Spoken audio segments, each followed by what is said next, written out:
Hello and welcome to Take Me Home, the podcast offering a social democratic alternative for the politically homeless. I'm Hilary Salt. And I'm Sebastian Moore.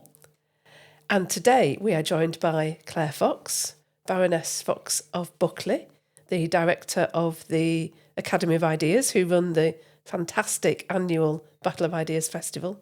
Welcome, Claire. It's lovely to be with you. Sort of needless to say, you're our first Baroness on the podcast. You are. Well, it's not needless to say that because there's so many baronesses these days. Every time I look, they're making more people peers. So yes, I'm sure I'm the first of many. We'll work on that. And our first person from Buckley, I think. Well, that's much more significant. I think. Although one of our members in the Northwest is from Buckley. I won't name him, but he is. So. Very good. So, Claire, we're really thrilled that you could join us, and we want to talk to you a little bit about the House of Lords and perhaps about the whole process of lawmaking. But shall we just start off by asking you the kind of obvious question, really, of what was it like to be invited to be a member of the House of Lords? I think, well, it was the surreal for me, and I think that maybe for viewers, listeners, it's worth noting that I absolutely love my job as the director of the Academy of Ideas, and I have never had any interest in being a politician in that formal sense.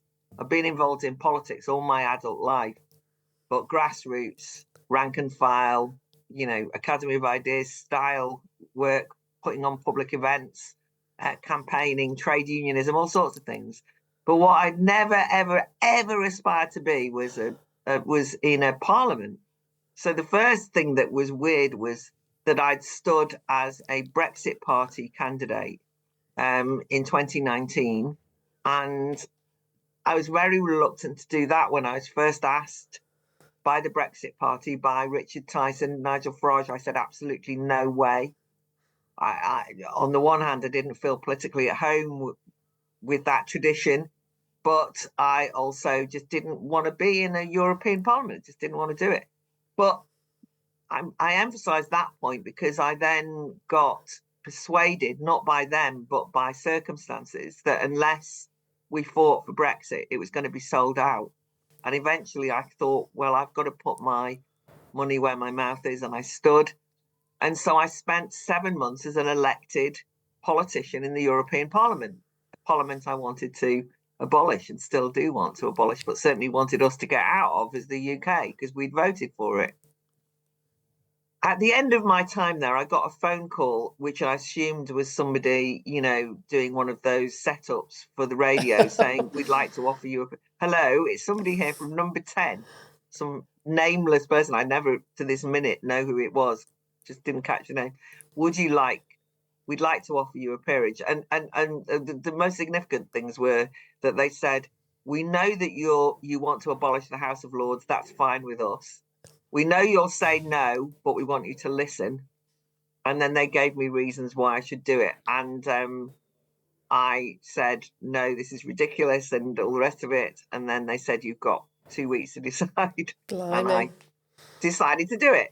I'm so pleased you did. It was more because I felt as though a lot of people had put a lot of trust in me as the Brexit Party MEP for the Northwest.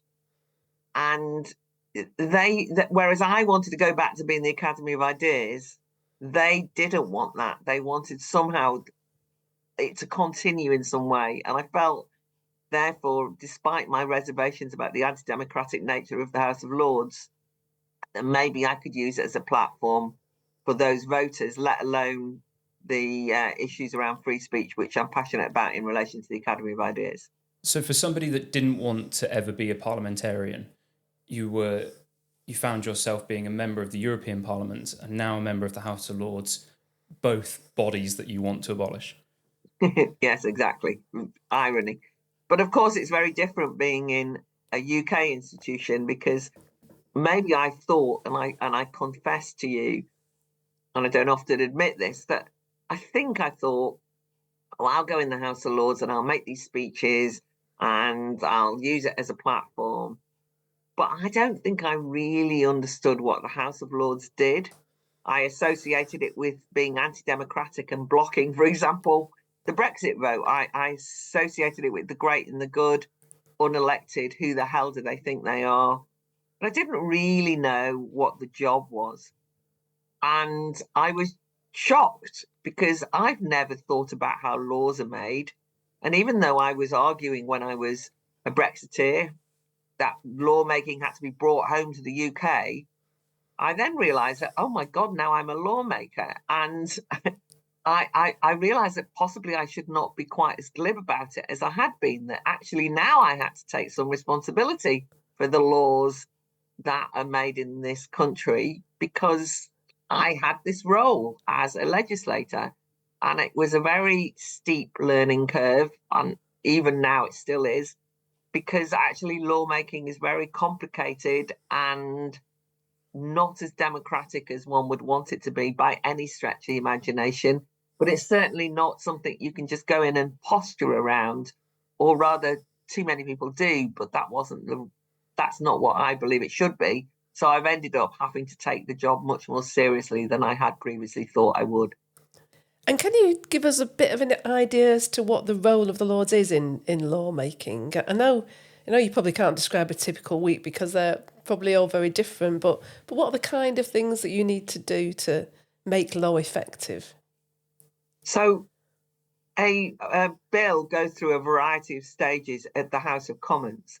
And then, by the way, it's quite literally carried on a gold platter from the Commons down the corridor, and it then is delivered into the House of Lords. And then they announce that this bill has arrived at the House of Lords. And then there's a procedure that starts of debating the bill in the House of Lords. And the role of the House of Lords is to scrutinise what's been passed in the Commons and to amend it where it feels necessary to make it fit for purpose. Whereas things go through quite quickly in the House of Commons, sometimes bills can really get rushed through, and especially now that we have such a government with such a large majority. But that was also true of the previous Conservative Boris Johnson original government. Things could just get nodded through because it would be very hard to defeat it in the Commons. When it comes to the Lords, the idea is that even though there is a party structure, that there's also crossbenchers, there's people like me who are non-affiliated, and that we are given more time because it's the main role that we have. And we're not employed, by the way. We're not like MPs. We haven't got a job. We have jobs, and then voluntarily, with expenses, we then go in and scrutinise these bills. And so we get, in a way, a typical week is where you find out what bills are coming up in the next few weeks. And for somebody like me who's not in a party, I then have to choose which pieces of legislation I'm going to follow through. And after a second reading, which is where you have a general discussion on what your view is of the bill. So recently, I did my second reading speech on the Employment Rights Bill, and I'm a big person who supports workers' rights. So you think, oh, brilliant, no, this would be something I can support the government on. I'm not always looking to fight with them. Of course, then I read the bill, which is absolutely enormous. When I read the bill, I read a summary of the bill. The bill is ginormous, and it's grown substantially in the Commons because the government kept adding in amendments. So you do your general second reading, and then we go to a committee stage in which you put forward probing amendments, in which you try and test whether the government will accept some changes.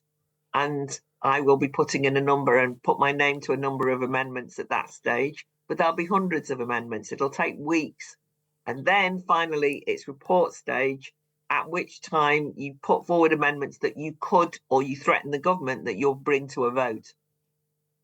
And at that point, you then, unlike committee where you're scrutinising, going through line for line, putting in amendments to see whether they'll change, a report, you're actually saying, no, we want you to amend this bill and you can make changes then. It then gets sent back after that process to the House of Commons, and the Commons can then either decide to accept the amendments of the Lords or not. And actually changes do happen.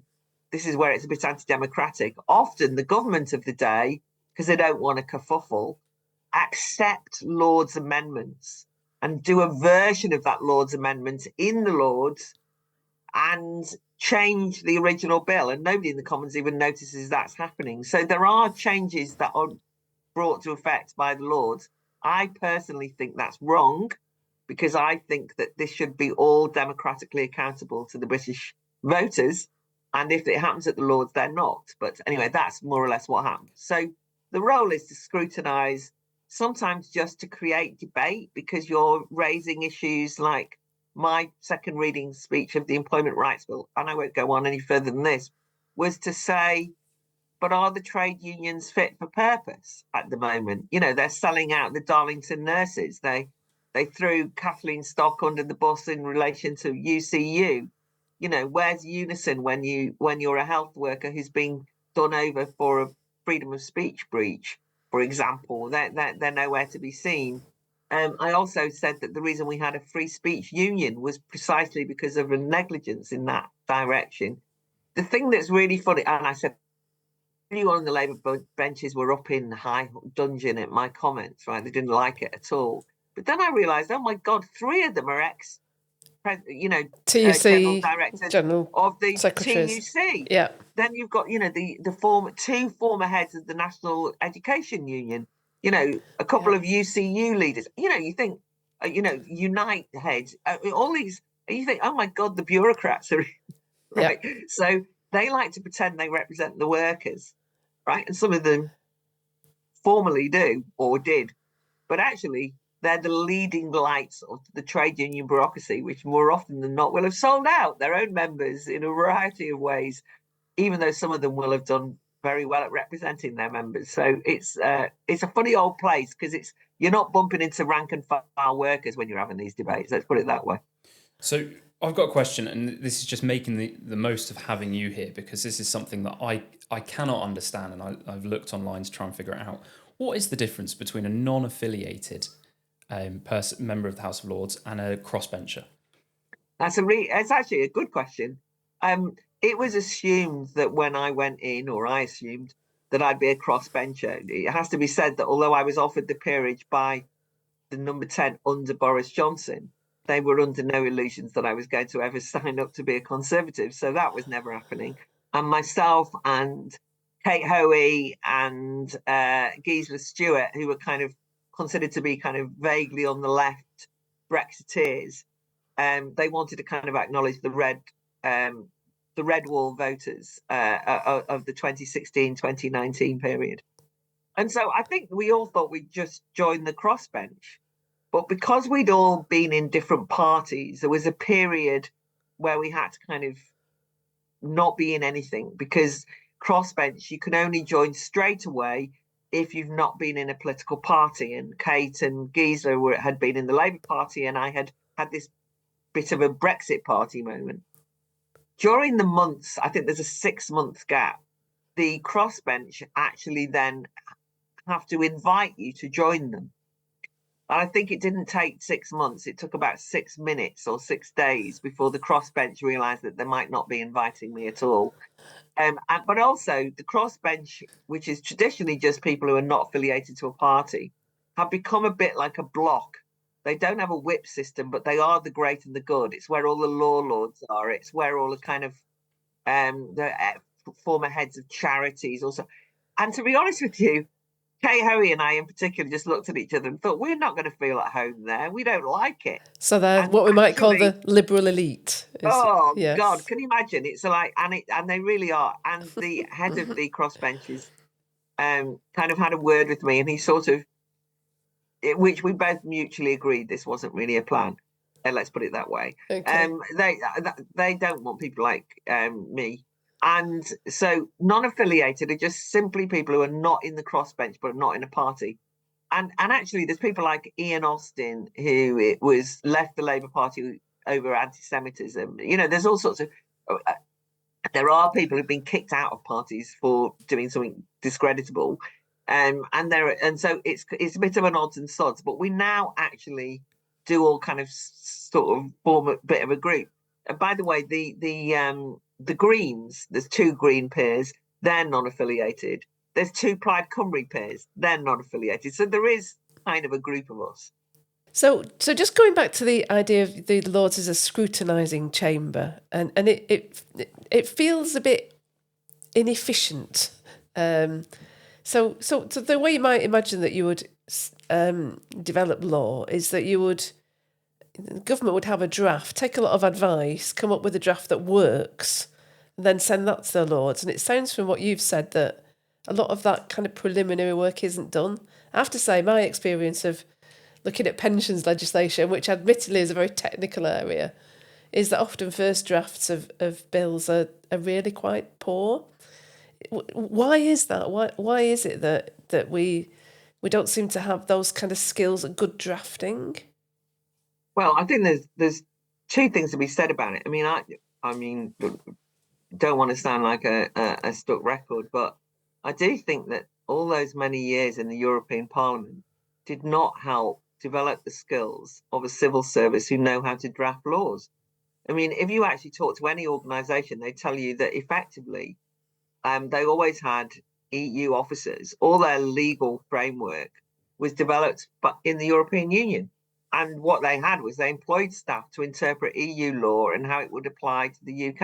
I mean, huge amount of lawmaking, in other words, happened elsewhere. It didn't happen in the UK at all.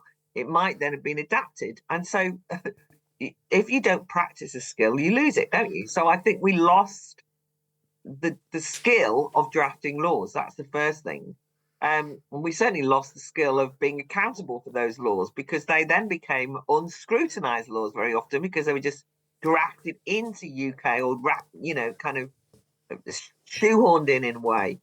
And so the process of even scrutinizing was left, I suppose, went a bit sort of flabby. I think that the other thing, though, is that there is this laziness that's emerged around having a second chamber of unelected peers. Because what has happened is that the Commons, the elected accountable chamber, just kind of uses the law almost as a virtue signaling device. We'll kind of get a law out. Oh, we need a law on,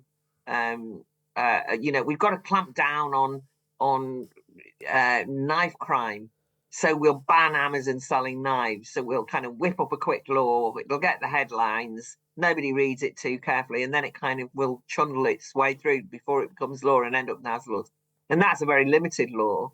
But I've just spent too many hours of my life dealing with what's known as Martin's Law, which is about the terrorism and premises bill, which is now an act, actually, which was in response to the Manchester Arena bombing.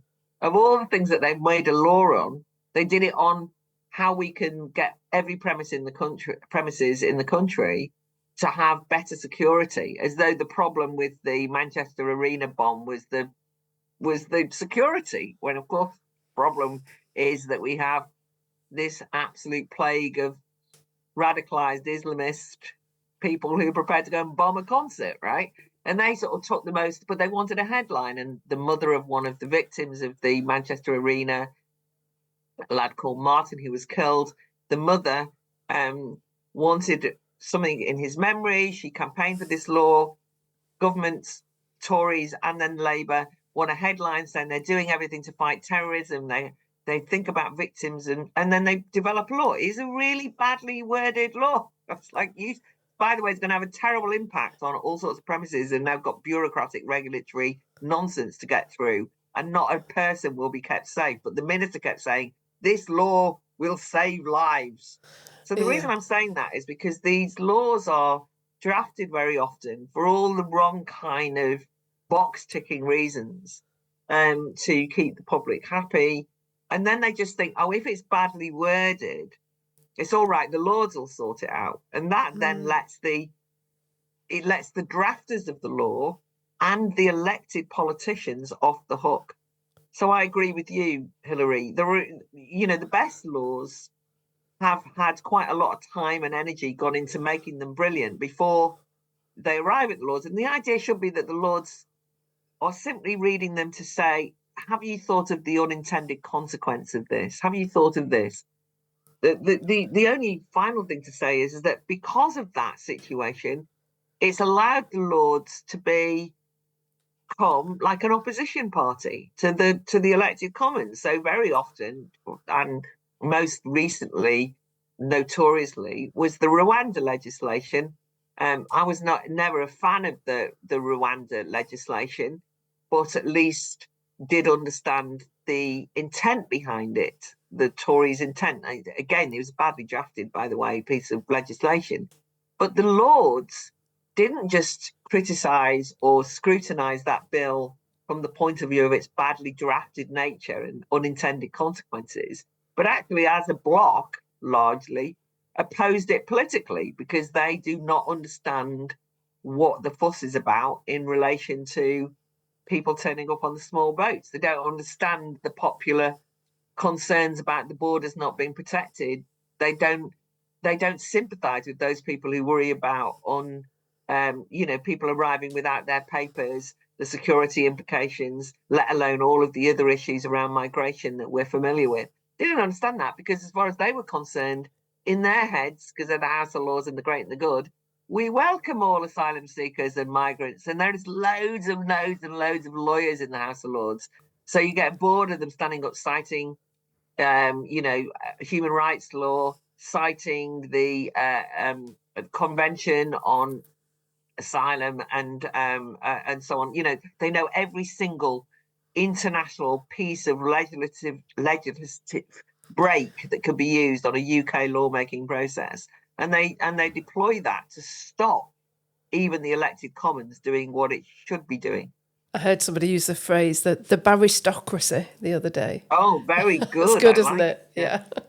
So my image of Parliament is that in the House of Commons you've got MPs that, like at the committee stage, they sit on their phones, they sort of sit up every now and again to raise their hand to make a contribution, but aren't really properly engaged in the legislative process, and they're a bit too concerned about headlines and what the whips think and so forth. And so I see the Lords as a bit of a refreshing slant on that. Is that I imagine, and I might be wrong on this, but I imagine that the House of Lords it's populated by people that are making an effort to really scrutinise the legislation and picking up the pieces when the House of Commons is kind of neglecting their duty. Is there any truth in that? There's a tiny bit of truth in it, but it's very, very much the way the Lords self-flatter themselves. And what I want to say to you is that if there is a weakness in the Commons, we should be addressing the Commons' weakness, not compensating for it with the Lords. But it's also the case that particularly in the, I'm told in the last 10 years, really Brexit kind of almost broke the Lords in a way, that this sort of notion that the Lords, even though there are party members from all the main parties, that somehow they kind of go beyond their party loyalties. And the argument is, oh, well, they don't have to ever get elected because they're there for life. And therefore, they're free to be non-partisan. And therefore, they're like these sort of expert, and there's loads of experts. And so I think we've got to be very careful. I mean, it's anti-democratic for a start up. It's also just not true. I mean, there's as much tribalism in the Lords now as there ever was, but Brexit really brought out a very nasty side. So anyone who is a Brexiteer in the Lords really was under a lot of, they had a tough time. Remember, most of the Conservatives in the House of Lords at that time were absolute Remainiacs, right? Because they were put in the House of Lords by David Cameron, right? Or then another group put in there by Theresa May. Or they were the kind of One Nation Tories who had always loved the EU beforehand anyway. So it wasn't even a party thing. That was one thing. Now what's happening, for your information, was that Labour are stuffing the House of Lords. And I mean literally stuffing the House of Lords, because they feel that the Tories have had the advantage in the House of Lords numerically, and they're putting people in. And loads of the people that they're giving peerages to are ex-MPs. That strikes me as being even more anti-democratic. Yeah. I mean, it's anti-democratic. I'm there. I mean, what am I doing there? But can you imagine? So you go to the electorate, they don't vote for you. Yeah.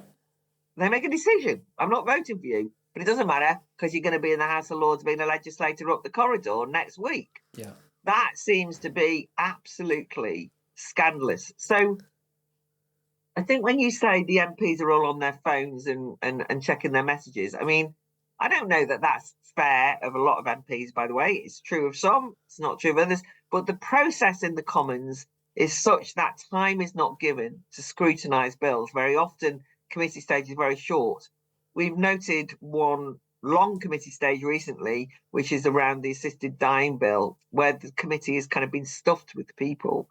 In the Lords, they have a different procedure, which is maybe a bit more open, but should be like this in the Commons, in my view, which is if you speak at second reading, you're automatically entitled to carry the bill through in relation to the committee stage and the report stage. So we all get fair time, if you see what I mean. And I think that is a better system, but it should be applied to the Commons rather than it's kept for the Lords. Well, I think that's a great potential solution to this problem. Part of the solution, you say that? Yes, yeah. I know you're angling to move on to the solution, aren't you? Yes, I kind of feel it's about time. Because what we tend to find, Claire, with a lot of other podcasts is you listen to them and there's a lot of moaning and there's very little solution. So we do try to make sure that in all our interviews, we do try to gather some kind of input on the idea of what are some of the solutions here. So I guess if you had a magic wand and you could change the way in which law is made and developed, you've given us some suggestions already, but what might you do? I mean, would you abolish the House of Lords tomorrow if you could? I would abolish the House of Lords, but you couldn't, if you abolished it overnight, probably be chaos. So yes, just to bear that in mind. Some of the solutions, things that I haven't discussed, I do think there's a problem in Whitehall and in Westminster with a politicised civil service. And as a consequence, the laws are written by and the guidance that is associated with laws and all of the paraphernalia around the laws is created by people who are behind the scenes. Very often government ministers and then opposition shadow ministers barely have time to assimilate or, all of what is in a piece of legal legislation. So they're reading notes provided to them by civil servants. And their interpretation of the law is one where they are not starting from scratch and going through it. And so I think that there's a real problem there that needs to be addressed. And I think I would strip back the politicisation of the civil servants. I think there's probably too many civil servants, but I think that's one very dangerous aspect of lawmaking. I would absolutely abolish Henry VIII powers. And these are powers that are given in bills where you basically are asked as legislators to hand over all of the power to the executive. They basically give you a heading and they say, don't worry, we'll fill this bit in after we pass the law. Is this like statutory instruments? They're like statutory instruments. It's the creation of statutory instruments. Henry VIII powers gives the Secretary of State direct powers to make decisions. In the Employment Rights Bill, which is already, as I've indicated, enormous. I think I can't remember, but it's something, it's enormous. Pages and pages, like a book, right? It has also got 16 Henry VIII powers. That is very dangerous. That means that you are passing law that you actually will never be scrutinised in the public arena. And then they come back as statutory instruments to you where you're allowed to have a little vote. You don't even have a vote. You're allowed to have a little debate on it. And you can't, it's not the same. So get rid of them. Just to be clear, so the bill might say something like, the Secretary of State shall determine how X or Y will work in the future. And then that power of that Secretary of State is exercised through the statutory instrument being passed in the Commons. No, the statutory instrument will be passed, but it won't even be passed. The statutory instrument will be introduced later on. Okay. It's also the case, so they're called skeleton bills, or sometimes Christmas tree bills that you can keep hanging things off them, or skeletons are not enough flesh. The Employment Rights Bill, as somebody said, it's both got the two disadvantages, both skeleton but very fat, and also gives all of these powers for another time. And sometimes it can be things like where they'll say, at the moment, you're passing a bill that says, for example, this, Terrorism Premises Act, the regulation only applies for buildings that are 200 or more, 200 people or more. But you've given a power to the Secretary of State to change that, amend it in the future if the Secretary of State thinks that's appropriate. The other thing I would do is I would make every bit of guidance associated with a bill have to come back to Parliament for a proper debate. Because, and at the moment, I think sometimes that happens like in some mad committee room, but nobody knows it's going on. It's like they sneak it through. Guidance is often the worst thing that can ever happen to you, because guidance gets sent to institutions. So at the moment, for example, and this isn't even a law, but it's coming out of Parliament, the government has set up a body to recommend the definition for Islamophobia, which you might not call Islamophobia, it might call anti-Muslim hatred. What could go wrong? Everything, right? I mean, it's not a piece of law, it's going to be written up as a piece of guidance.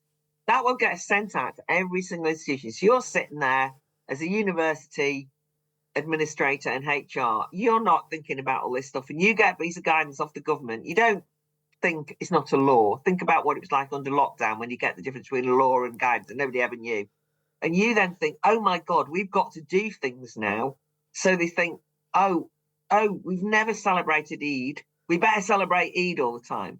We haven't counted the number of anti-Muslim hate crimes or hate incidents there are on our university campus. Somebody might think that we're Islamophobic. And now we've got this guidance. We're going to have to now monitor everything and encourage and incite people to come and tell us if anybody looks at them when they're wearing a hijab in a wrong way, and then we'll know it's an incident. We don't want it, etc., etc.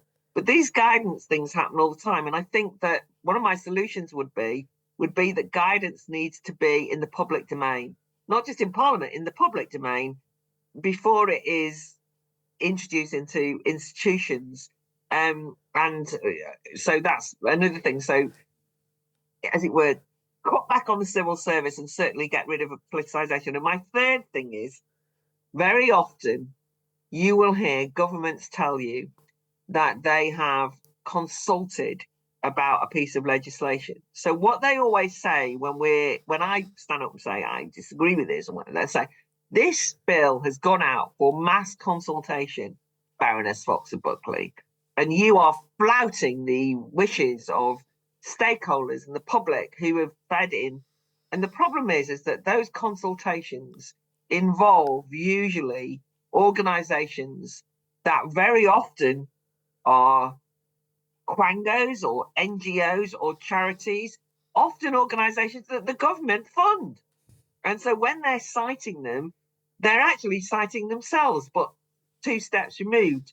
So the other problem is that law is made in the name of the people, but the organisations that represent the people are often actually astroturfed almost. I mean, so I'm not trying to create a conspiracy theory, but a little bit like the adolescence controversy, the Netflix series, where the government calls a summit with a charity that we then find out has advised the writers of adolescence, and that charity tender has actually got money from the government and to work on radicalising young men and misogyny. And then they will come back to us and say, we have to do something to strengthen online safety even more than the terribly censorious acts that we have, because we've talked to Tender, a youth charity working for people, and they've told us that there's incels being created everywhere we look. And so we've got to clamp down. And when I object, they'll say, but they are a charity that works with young people and they've told us, blah, blah, blah. And it's like Kafkaesque. You're surrounded by bodies that do not represent the public at all. And they don't like it when I stand up and try and say sometimes, if public opinion or when you talk to members of the public, and I feel a little bit folksy and and fake when I do it, because I'm trying to somehow give a voice to ordinary people in the halls of power in the House of Lords. But I also genuinely feel that I have as good a chance, I'm at least as legitimate for me to try and embody the fears, the anxieties, the worries, and the wishes of ordinary people as these people who hide behind their folk charities and their NGOs and so on, because I don't think that they have remotely got the feelings of the public in when they're speaking. And that's why we're really pleased that you did eventually say yes to entering the House of Lords. So thank you for all that good work you do. So Thank you. Well, I try. I've got one last question on this. Are there restrictions on what you can and can't do as a member of the House of Lords? Like, you can't vote in a general election, can you? No, that's a big shocker. I mean, I was so shocked I discovered I couldn't vote. I was like almost like putting it back in. But, and you can't be anyway, a part of you can't sign up to be a member of a political party. I can't sign up. You can't sign up to be a member of a political party. No, you can. Yeah, I mean, most of them are. I mean, but you personally, as a non-affiliated. Yeah, well, then I'd just join whatever party group. I'm not going to, just in case anyone's thinking of asking me. I thought that might be the reason that you're not an SDP member. No, I'm not an SDP member because I don't agree with everything the SDP says, and I'm not a Reform member because I don't agree with everything Reform says. But I'm broadly a cheerleader for what the SDP is trying to do. I've spoken at SDP conferences, Reform conferences. I know you're not the same, by the way. I'm not suggesting that. But you are insurgent parties nonetheless. And although Reform gets all the attention, I know that the SDP is very serious about policy, and I've always admired that. And that is not something that could be argued in relation to Reform. I'm aware of that too. So I think that my job is to ensure that you aren't demonized, and that also people are aware of the fact that there is not a two-party system or even a three-party system, and that actually the hopes and aspirations of millions of people are going to be captured much more likely by the SDP in the future, or Reform, or whoever, than the Labour Party, the Tories, or the Lib Dems. Thank you for that vote of confidence. Thank you. That endorsement, I think. It's endorsement of your aspirations. I think that's fair. And if you got me to be a member, I'd spend my whole time rowing with you over policies. That's not going to happen. We do have quite a lot of internal debate on policy as well.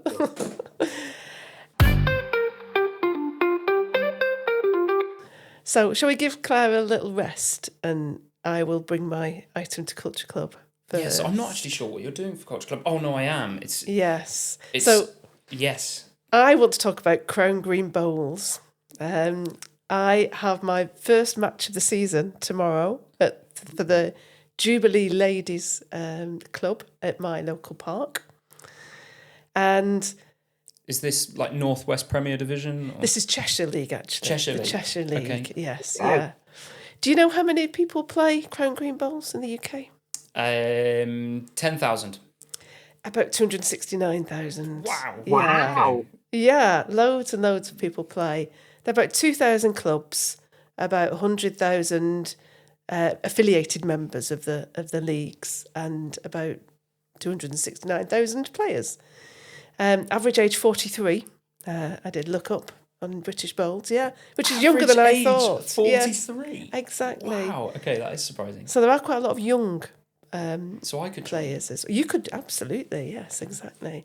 The biggest chunk of members are actually the just retired, so the kind of 60 to 75 kind of people. A lot of those are women, although there's a lot of men as well.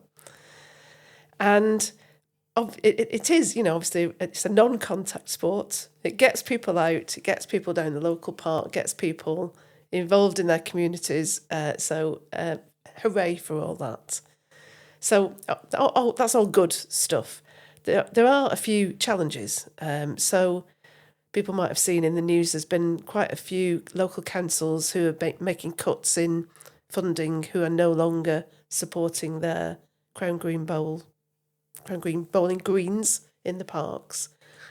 And obviously, once you stop upkeeping the greens, they often get vandalised. You can't really play on a green that's not been mowed and that's not been looked after. And so there's a bit of a crisis in terms of facilities. So there are some clubs that are now trying to take over their greens. So Connors Quay, you'll be familiar with, Claire, on Deeside. Yeah. The club there has just taken over the green and taken over the upkeep from the council because council are no longer funding it. So I'm kind of prepared if ever that happens in our park, that we be ready to make sure that we don't let it fall into disrepair. I just wanted to kind of maybe encourage people to find their local Crown Green Bowling Club, go and have a go. It's very easy in terms of, you can have a go at it. You don't have to have massive skill to do it. But it is very difficult to win. I found that it's very much like cricket. You have to get the line and the length right. So, and obviously there's lots of complications. The woods, that's the bowls that you use, have a bias in them. So depending on how you hold them, they will go one way or the other way. All the greens have a crown. The crown isn't necessarily in the middle. So different greens have a crown in a different place. What's a crown? So that's the way that the green mood goes up and down.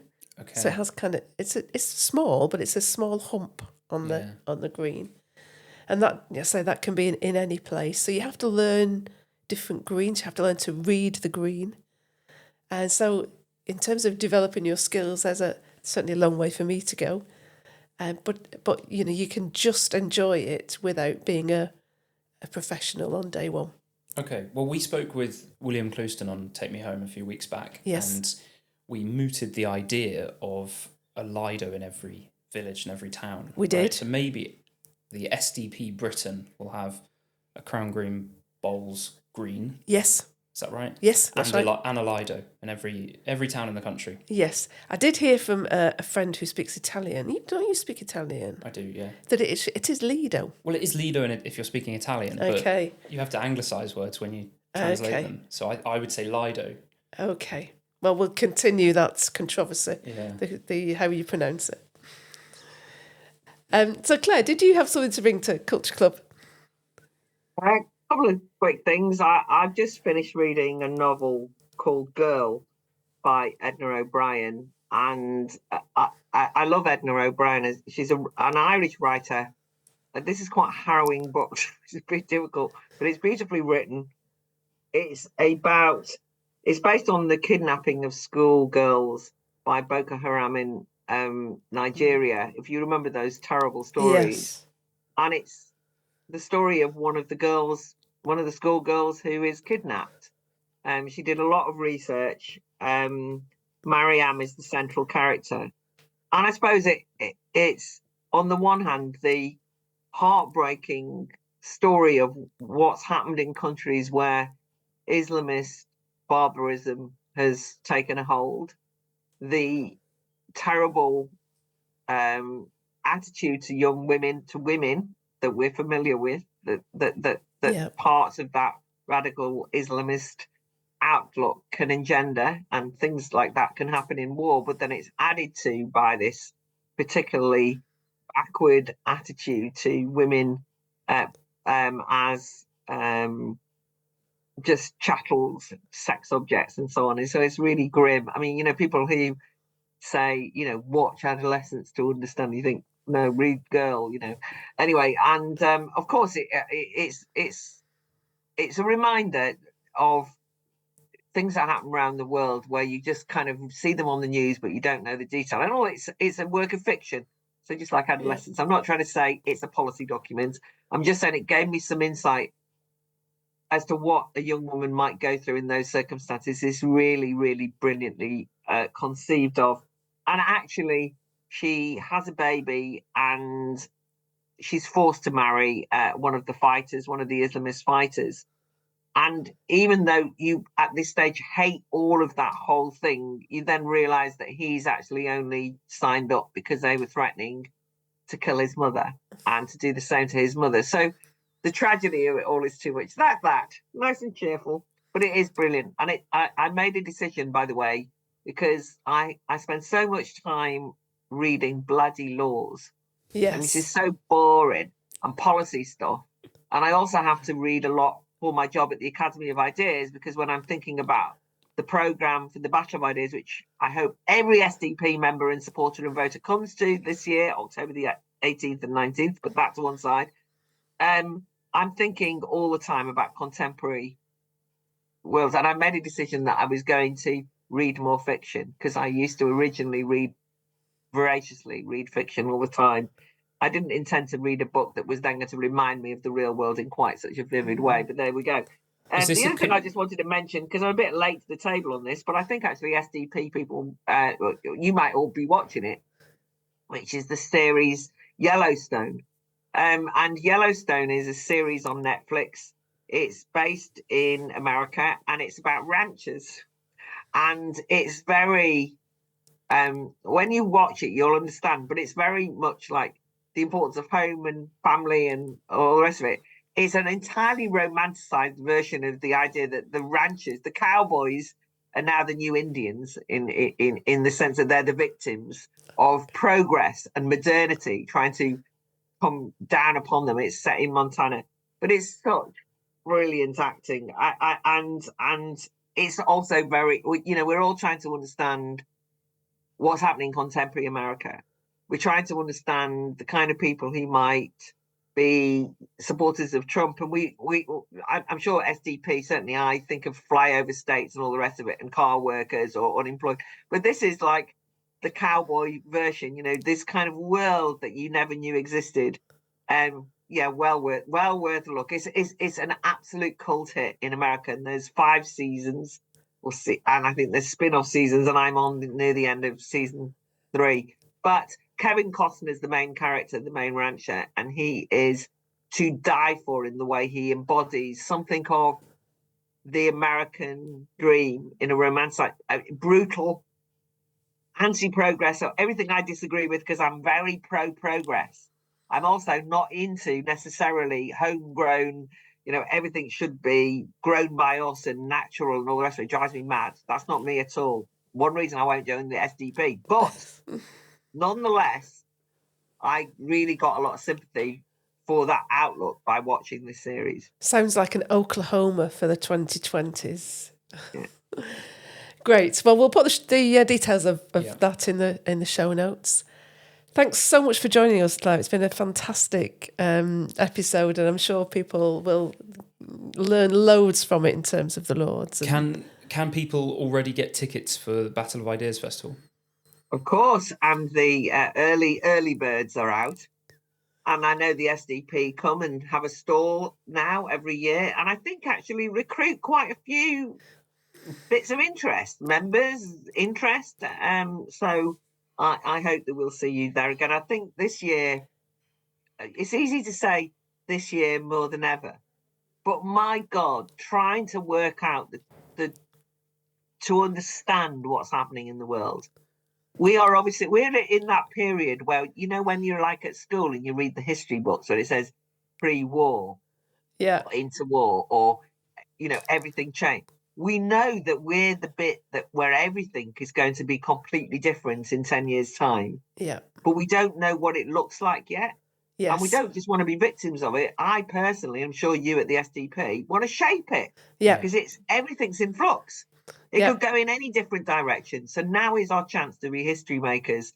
But in order to be history makers, you have to try and understand some of it. And so this year's Battle of Ideas, 100 panel debates, 400 speakers, and thousands of people talking is one of the best ways of trying to make sense of the world that we live in. Yeah, we said this morning we are in the middle of a political revolution, which is absolutely exciting times to be in. So again, we will put the details of how to apply for the early bird tickets in the show notes. Thanks again for joining us, Claire.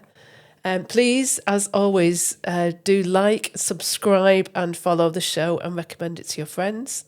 And we will see you again later in the week. Thanks for listening. Bye now.